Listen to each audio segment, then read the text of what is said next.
The Philadelphia Eagles take on the Jacksonville Jaguars at home as 7.5 point favorites in a game where the Jags are dealing with a ton of injuries and they're trying to trade away aging vets. Overall, I project this as a game environment with a lower play total due to the Jags' banged up offensive line and receiving core having to rely on the ground game and underneath passing game to move the ball, while at the same time, the Eagles have the lowest pass rate coming into a game where they're projected to win big. Having said that, let's jump into today's bets. The first bet that we're going to look at is Jalen Hurts, 39.5 rushing yards. When we look at this line, it opened at 33.5 and then got bet up to 40.5, and it has been fluctuating between 38.5 and 40.5 since. Jalen has gone under 39.5 rushing yards in in 6 of 7 games this season and 14 of 18 games last season. That's 80% of his games in the last 25 games. So I could really just take this bet on principle alone, but let's look at the details. First, how do quarterbacks get rushing yards? I think it's pretty obvious, but number one, the diverse world of quarterback designed run plays. This also includes quarterback sneaks and kneel downs, and we also have scrambles. So let's look at scrambles versus designed runs because there is an important distinction here.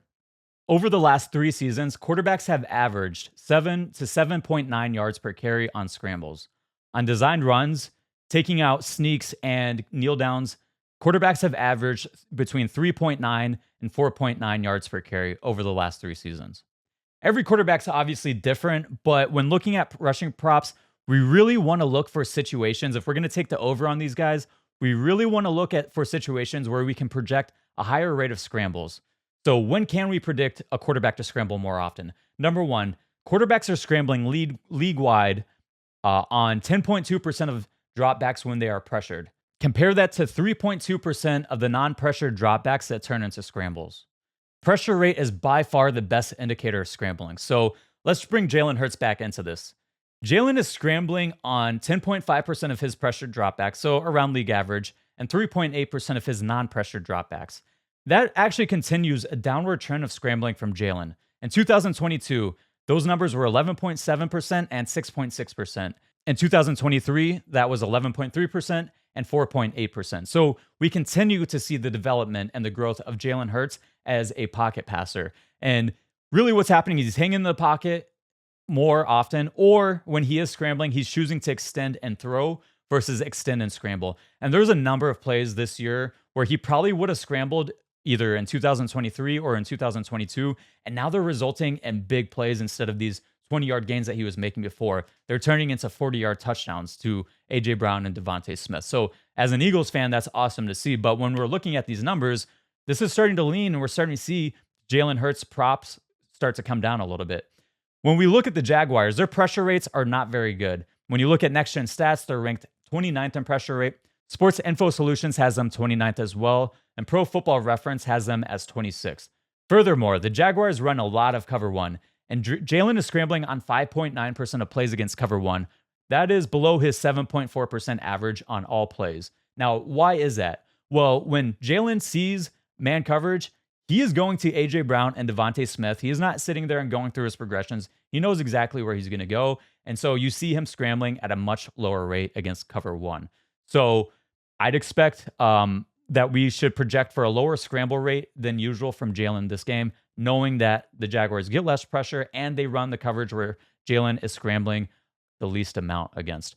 So again, expected scramble rate is just part of the equation. We need to project how many dropbacks we'll have. If I just plug in the Eagles season averages and the Jaguars season averages for run pass ratio on offense and defense, we get an implied pass rate of 52.6%. But since the bye week, the Eagles haven't had a pass rate higher than 41.9%.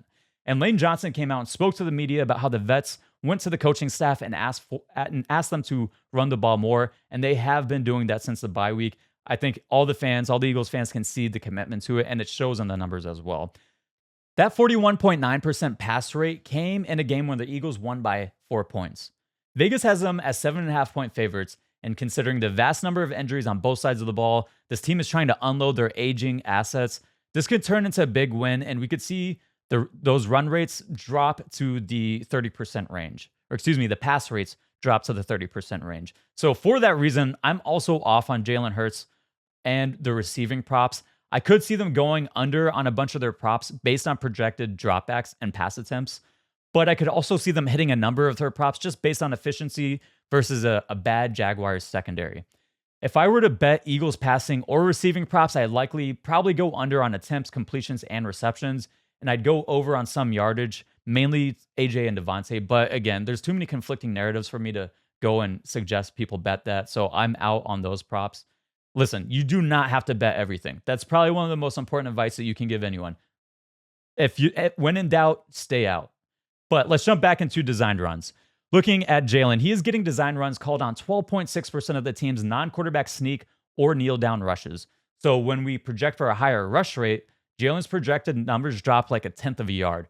But historically, the Eagles call design run rates for Jalen the most in close games, and particularly when they are tied or trailing by one possession. And the gotta have it moments, that's when they start to rely on Jalen Hurts' legs more and more. And that makes a lot of sense considering the fact that they've given him a $250 million contract. They want to make sure that he's healthy by the time that they get to the playoffs. So it doesn't make a bunch of sense to have this guy go out and take unnecessary hits. For that reason, when the team is winning by more than one possession, historically, that number drops significantly. And in fact, Jalen Hurts has 0 rushes when this team has been leading by more than one possession this season. If we think it's going to be a big win, and we assume his 15.6% designed run rate when games are within one possession for 3 quarters and 0% for the fourth quarter, his implied designed run rate drops to 11.7%. That's not a huge drop, but it matters in the projections.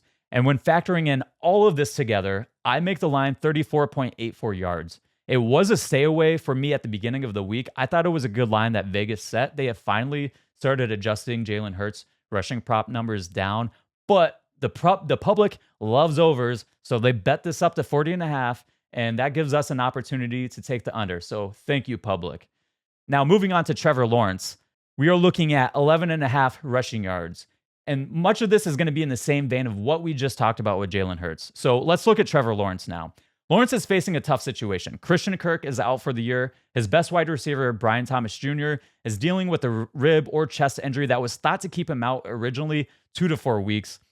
He wore a non-contact jersey all week in practice, and there are reports he's going to play this week. But even if he does play, I think he's going to be more of a decoy than anything. I do think he'll get the ball some, but I think he'll be out there a lot to just really influence the coverage to take it away from other guys. I'm telling you, when you're playing with these core injuries, these rib and chest injuries, that shit fucking hurts when you get hit. And not even that, twisting and turning, reaching up for the ball, all that stuff that comes with playing the game, that stuff is tough. So even if he does play and he's out there, I think he's going to be more of a decoy, and I do think they're going to limit his snaps to a degree.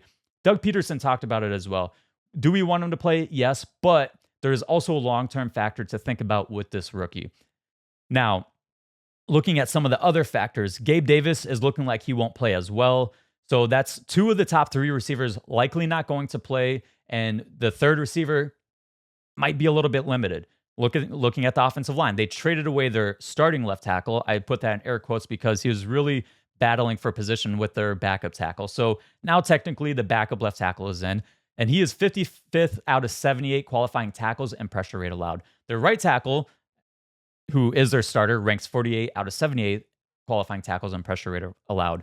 Their left guard is also out for the game already, Ezra Cleveland. Their right guard is hurt coming into this game as well. He got 1 limited practice in this week. It looks like he's trying to tough it out, but there's also reports that he might get traded. So why would the Jaguars risk him for injury if they want to trade him away, especially knowing that they're about to trade Christian Kirk to the Steelers and then he gets hurt? So as time of this recording, we don't know for sure who is going to be in, who's going to be out on the offensive line. I got a feeling Brandon Scherff might not play. And here's the thing. Even if he does play, he has had a good season. 0 sacks allowed this season. But if he is going to be injured playing against a guy like Jalen Carter, that's a yikes. So that offensive line is going to be struggling for Trevor Lawrence. Now, let's jump back to Trevor. Trevor's doing a really good job avoiding more pressures and sacks by getting the ball out of his hands quick. His time to throw is 7th in the NFL this year. But like we saw in the Thursday night game, when you're playing with a new core of receivers, right? The Texans were down Nico Collins and Stephon Diggs. That makes your offense run. You're way less efficient. You're not going to be operating as smooth as you should. For receivers, the timing is going to be off. Guys run the wrong routes, or they're not as precise. They're not in the spots that the quarterback needs them to be in. Often what happens is you get more incompletions. You get inaccurate passes often gets blamed on the quarterback, and it might be part quarterback, but it also might be part receiver. But the quarterback tends to have to hold on to the ball longer. And then now you're dealing with the banged up offensive line. We should see an increase on the pressure rate. Add to that, I think we're likely to see an increase in Trevor Lawrence and designed run games if this team is struggling to move the ball through the air, right? He is a good athlete. They will use him on read option plays and other designed runs. So for that reason, my model, base case scenario with their healthy offensive line, projects him at 13.23 yards anyways, and I see more room to the upside. And if you shop this number around, there's 9.5 yards totals out there. This looks like an easy play for me right here. Now, moving on to our final play of the day, and we're going to be talking about Brenton Strange, 13.5 receiving yards. And you might be asking yourself, Brenton, who? Who? What are you, fucking owl? I'm talking about Brenton Strange. Eagles fans might know who this guy is. He's a former Penn State Nittany Lion. He's an underrated player, now with an opportunity for a bigger role, especially since I think we'll see Evan Ingram align in the slot and out wide a good amount due to wide receiver injuries. Just in general, Strange is averaging 23.8 yards per game as is, but a lot of that came with Evan Ingram out. And when he came back, his snap shares went down. But when the Jags were dealing with wide receiver injuries last week, they went exclusively 12 personnel in the fourth quarter once Christian Kirk and Brian Thomas went down. Evan Ingram started working the slot. Brenton Strange started playing in line. And Strange had a 38.5% target per route run share. That's a huge number. Considering everything we've talked about with injuries, we should expect an increase in snap share, maybe a little bit lower of a target share per route run. I don't think he's going to maintain 38% of the targets per route run. But by projecting him for the 14 route runs like he got last week, again, huge jump in the fourth quarter. 14, I think, is conservative. And his season average target share of 22%. My model makes the line at 30.1 yards. Let's not forget, we're probably going to see an increase in pass rate due to Vegas projecting a big win for the Eagles. Once they get up bigger, the Jags are going to have to start to drop back and throw more.